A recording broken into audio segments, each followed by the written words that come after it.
बहुत से ऐसे विषय हैं जिन पर कभी ना समाप्त होने वाली बहस हो सकती है।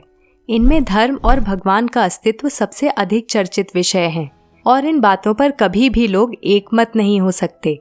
जीवन की शुरुआत कैसे हुई इसके विषय में हमारे धर्म ग्रंथों और विज्ञान दोनों के विचार बिल्कुल अलग हैं। विज्ञान के अनुसार इस सृष्टि की रचना स्वतः ही हुई है। यहाँ तक कि जीव जंतु मानव सब अपने आप ही उत्पन्न हुए हैं। स्टीफन हॉकिंग जैसे महान वैज्ञानिक ने भी कहा था कि इस दुनिया में जो भी है वो स्वयं ही उत्पन्न हुआ है। वैज्ञानिकों के अनुसार किसी भी चीज को बनाने के लिए एक रचयिता की आवश्यकता होती है, परंतु वहीं विज्ञान यह भी कहता है कि प्रत्येक चीज जो बनती है उसे बनाने के लिए रचयिता आवश्यक नहीं है। स्टीफन हॉकिंग ने बहुत शोध करके यह निष्कर्ष निकाला कि यह ब्रह्मांड एक प्राकृतिक घटना है और भगवान का कोई अस्तित्व ही नहीं है। उन्होंने बिग बैंग थ्योरी के माध्यम से ब्रह्मांड की रचना को समझाया था, जिसके अनुसार लगभग 15 अरब वर्ष पूर्व सभी भौतिक तत्व और ऊर्जा एक ही बिंदु पर एकत्रित थे। फिर इस बिंदु का विस्तार होना आरंभ हुआ। यह एक विस्फोट के समान था जो बम विस्फोट से अलग था। इसमें प्रारंभिक ब्रह्मांड के कण पूरे अंतरिक्ष में फैल गए और एक दूसरे से दूर भागने लगे। स्टीफन हॉकिंग ने बताया कि बिग बैंग से पहले समय का कोई अस्तित्व ही नहीं था और जब समय जैसी कोई चीज ही नहीं थी तो भगवान ने कैसे ब्रह्मांड का निर्माण किया। इसका अर्थ है कि ब्रह्मांड को बनाने में भगवान की कोई भूमिका ही नहीं थी। उन्होंने यह भी बताया कि ब्रह्मांड में कुछ ऐसे नियम हैं जो किसी भी स्थिति में नहीं बदल सकते, वो वैसे के वैसे ही रहेंगे। तो जब सब कुछ नियमों के आधार पर ही होता है तो भगवान की ब्रह्मांड को रचने में क्या भूमिका है। अब दोस्तों, अगर विज्ञान की बात माने तो क्या कुछ भी अपने आप इतने व्यवस्थित ढंग से उत्पन्न हो सकता है। ये प्रकृति, पेड़ पौधे, ऋतुएं, पशु, मनुष्य आदि सबकी संरचना इतनी व्यवस्थित कैसे है। ऋतुएं अपने समय पर ही परिवर्तित होती हैं, मौसम के अनुसार ही फल और सब्जियां उगते हैं। मानव शरीर को सबसे जटिल यंत्र माना गया है। यह इतने उत्तम ढंग से रचित है कि इसकी वृद्धि भी एक निश्चित समय पर ही होती है। आयु के अनुसार ही मानव का शरीर विकसित होता है।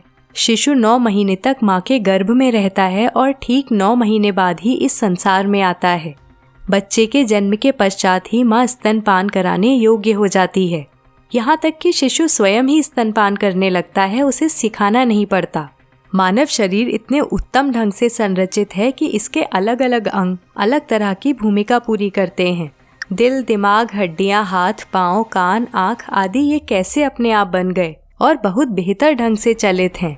और यही बात इस संसार के सभी जीवों पर लागू होती है।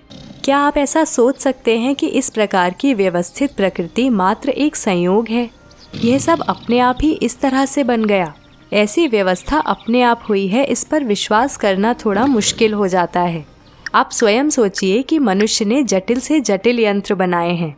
उदाहरण के लिए कंप्यूटर। यदि ये किसी ने नहीं बनाया होता तो क्या एक कंप्यूटर स्वतः बन सकता था? और क्या इस प्रकार कार्य करने में सक्षम होता कि आज हम और आप अपनी जगह बैठे बैठे हर काम कंप्यूटर के माध्यम से कर सकते हैं। ऐसे ही यदि हम पुराने दुर्गों का उदाहरण लें तो आपने देखा होगा कि दुर्ग के बाहर हर ओर बहुत बड़े और गहरे गड्ढे बनाकर उनमें पानी भरा जाता था, जिससे शत्रु यदि आक्रमण करे तो उसे दुर्ग में प्रवेश करने का मौका ही न मिले। वहीं दुर्ग के अंदर की दीवारें इस प्रकार से बनाई जाती थीं कि ठंड के मौसम में कमरे गर्म रहें और गर्मी में ठंडे। यहाँ तक कि इन दीवारों के माध्यम से दूसरे कमरे में हो रही बातें भी सुनी जा सकती थीं, जो सुरक्षा की दृष्टि से बहुत महत्वपूर्ण था। तो यदि किसी ने इतनी प्लानिंग नहीं की होती तो क्या इस प्रकार के व्यवस्थित दुर्गों या इमारतों का निर्माण संभव था? यदि हमारे वेदों को पढ़ा जाए तो ब्रह्मांड और इस सृष्टि के विषय में संपूर्ण जानकारी है। इस ब्रह्मांड का कोई अंत नहीं है। हमें लगता है कि पूरे ब्रह्मांड में सबसे बुद्धिमान केवल हम हैं, तो हमसे अधिक बुद्धिहीन कोई नहीं है। यदि विश्वास नहीं होता तो एक बार केवल सौर मंडल की व्याख्या पढ़ लीजिए और देखिए कि हमारा अस्तित्व कहाँ है। केवल एक क्षण में ही आपको समझ आ जाएगा कि इस दृष्टि से हम भी कीड़े मकोड़ों के समान ही तुच्छ हैं। हम सभी का यह विश्वास है कि हमें भगवान अल्लाह जीसस ने बनाया। विभिन्न धर्मों में ईश्वर को विभिन्न नाम दिए गए हैं। तो अब प्रश्न यह आता है कि यदि हमें भगवान ने बनाया तो भगवान को किसने बनाया? मनुष्य अपनी उत्पत्ति से आज तक यह जानने का प्रयास करता रहा है कि भगवान कौन है और भगवान को किसने उत्पन्न किया। मनुष्य ने इतनी उन्नति कर ली कि वो चंद्रमा पर पहुंच गया।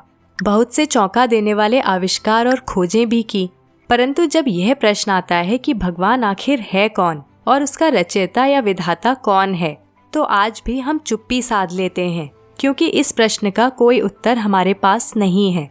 वेदों में उल्लेखनीय है कि ब्रह्मांड में 3 आयाम हैं। इन तीनों आयामों में अलग अलग ग्रह हैं और जीवन भी है। भगवान और देवता जब भी धरती पर प्रकट होते हैं तो वो दूसरे आयामों से यहाँ आते हैं, जबकि कुछ विद्वानों का कहना है कि भगवान कोई और नहीं बल्कि एलियंस हैं, यानी दूसरे ग्रहों से आते हैं। इसका एक बेहतर उदाहरण है एक प्रसिद्ध पुस्तक द चैरियट्स ऑफ गॉड्स, जिसके लेखक एरिक वॉन डेनिकेन हैं। इस प्रकार के विचारों को सुनकर तो यही लगता है कि बहुत से लोग जो भगवान को एलियंस या दूसरे ग्रहों से आया हुआ कहते हैं, वे केवल अपने विचार रखते हैं या उनका इस विषय में ज्ञान सीमित है। ये लोग यदि हमारे वेदों को पढ़ लें तो निश्चित ही उन्हें अपने विचारों को बदलने के लिए मजबूर होना पड़ेगा। अनेक वैज्ञानिक यह भी मानते हैं कि इस ब्रह्मांड में 3 आयाम हैं, जिनमें से समय सबसे छोटा है। परंतु वेदों से तुलना की जाए तो अभी विज्ञान बहुत पीछे है, क्योंकि वेदों में कुल 64 आयामों का वर्णन मिलता है।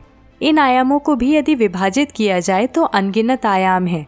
वेदों में यह भी उल्लेखनीय है कि यह 3 आयामी ब्रह्मांड विभिन्न स्तरों में विभाजित है, जिनमें स्वर्गलोक, पृथ्वीलोक या मृत्युलोक और नरकलोक सम्मिलित हैं।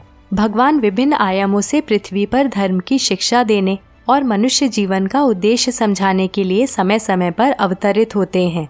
कहा गया है कि स्वर्गलोक में देवता निवास करते हैं, जो मृत्युलोक की तुलना में कहीं बेहतर है, परंतु वहाँ भी मृत्यु होती है, और यदि वहाँ भी किसी के कर्म खराब हैं और यदि कोई शास्त्रों के अनुसार जीवन व्यतीत नहीं कर रहा है तो उसे नीचे के लोकों में जन्म मिलता है। भागवत पुराण में वैकुंठ धाम का वर्णन है, जहाँ भगवान विष्णु या कृष्ण निवास करते हैं और जिसे आत्मा का गंतव्य स्थान कहा गया है। अर्थात जब आत्मा मोक्ष प्राप्त करती है तो उसे वैकुंठ धाम प्राप्त होता है। इसी कारण हम भगवान पर आश्रित हैं, क्योंकि वही हमारा कर्ता धर्ता है और हमारे जीवन में सब कुछ तय करता है।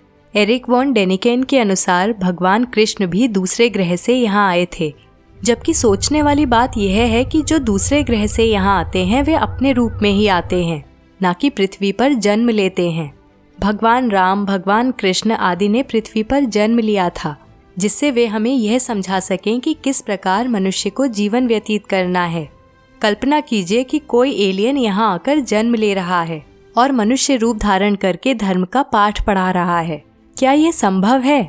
तो यह सब जानकर आपको क्या लगता है? क्या भगवान वास्तव में है? क्या भगवान की हमारे जीवन में या हमारी रचना करने में कोई भूमिका नहीं है? अपनी राय कमेंट बॉक्स में दें। और दोस्तों, यदि भगवान में आस्था की बात की जाए तो हमने ऐसे बहुत से उदाहरण देखे हैं जो कभी न संभव होने वाली घटनाएं हैं, लेकिन भगवान में आस्था और श्रद्धा के परिणाम स्वरूप संभव हुई हैं। अंत में केवल इतना कहना चाहूँगी कि यदि आप थोड़ा भी विश्वास रखते हैं कि भगवान है तो उनसे प्रेम कीजिए, ना कि उनके अस्तित्व पर शंका रखिए। शास्त्रों में इस प्रकार की अनेक बातें कही गई हैं जो आप भक्ति के माध्यम से प्राप्त कर सकते हैं। यदि भगवान नहीं है तो ये कैसे संभव है?